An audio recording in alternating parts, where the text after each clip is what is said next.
Alors, on se plaint aussi beaucoup quand on réceptionne des travaux. Je ne sais pas si c'est votre cas. Lorsqu'on a demandé à quelqu'un d'installer notre cuisine et que rien ne marche. Lorsqu'on cherche un plombier. Enfin, tout ça, généralement, les artisans, on s'en plaint parce qu'on n'est pas content du service rendu.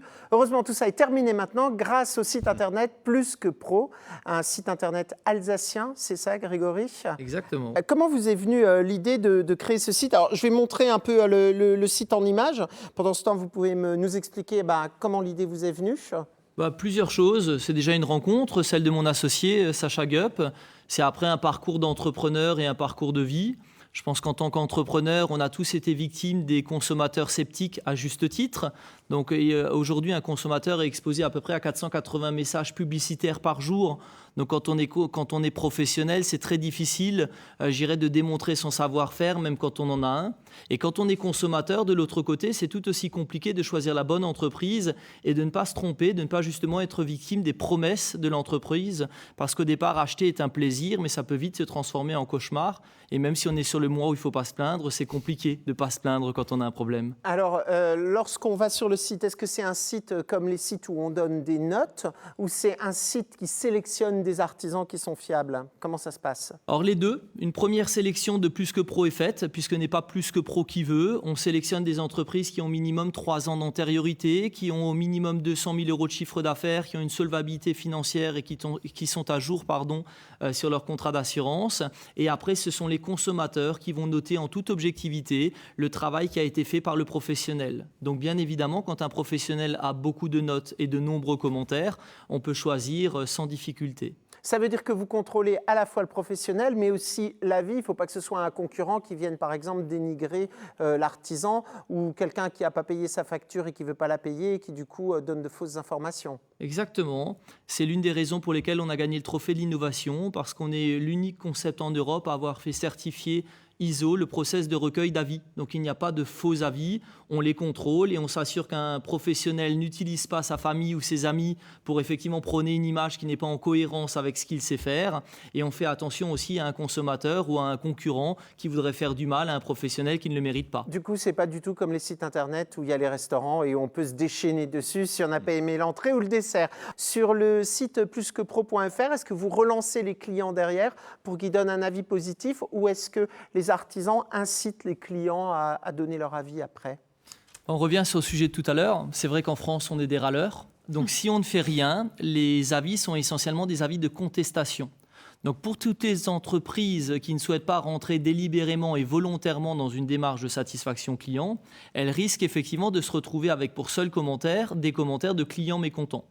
Par contre, quand on industrialise le recueil et quand on va de manière proactive rechercher les avis de ses clients, mais de la totalité de ses clients, sans sélection, on a effectivement une note qui se veut représentative. Donc le problème, c'est de ne rien faire pour un professionnel. Donc on incite quand même. On l'incite, on va même effectivement, déjà on va lui en parler lorsqu'on le rencontre, puisqu'aujourd'hui le consommateur ne voulant plus être victime des promesses du professionnel, le premier réflexe du professionnel va être de lui dire ne me faites plus confiance, ce que j'ai fait pour les autres je peux le faire pour vous, et d'ailleurs mes clients en témoignent. Donc voilà le retour de mes 100 derniers clients, voilà les commentaires. Vous voyez, la moins bonne note que j'ai, c'est sur le délai.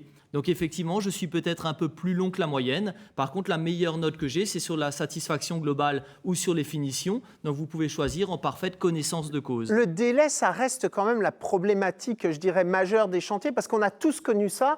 Le plombier qui arrive ou le plaquiste qui arrive et qui dit « Ah mais non, l'électricien, il n'est pas passé, monsieur, moi je ne peux rien faire. » Et après, ça redécale de 3 semaines et on s'arrache les cheveux. Travailler comme ça. Pour les délais, ça c'est ce qu'on reproche le plus. Il y a délai et délai. J'irais de dépasser de quelques jours, c'est une chose, de dépasser de quelques mois, c'en est une autre. Et après, ce qui compte pour le consommateur, c'est le résultat. Fondamentalement, il vaut mieux qu'il ait une semaine de plus pour avoir un chauffage, mais qu'il soit parfaitement en fonctionnement, que de l'avoir à date et qu'il n'y ait rien pour se chauffer l'hiver.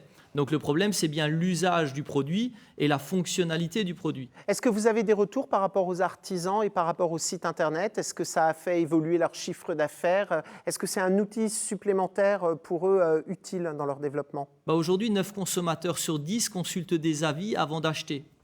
Pour vous donner un élément parmi tant d'autres, il y a quelques années, on allait dans 9 concessions automobiles pour choisir un véhicule.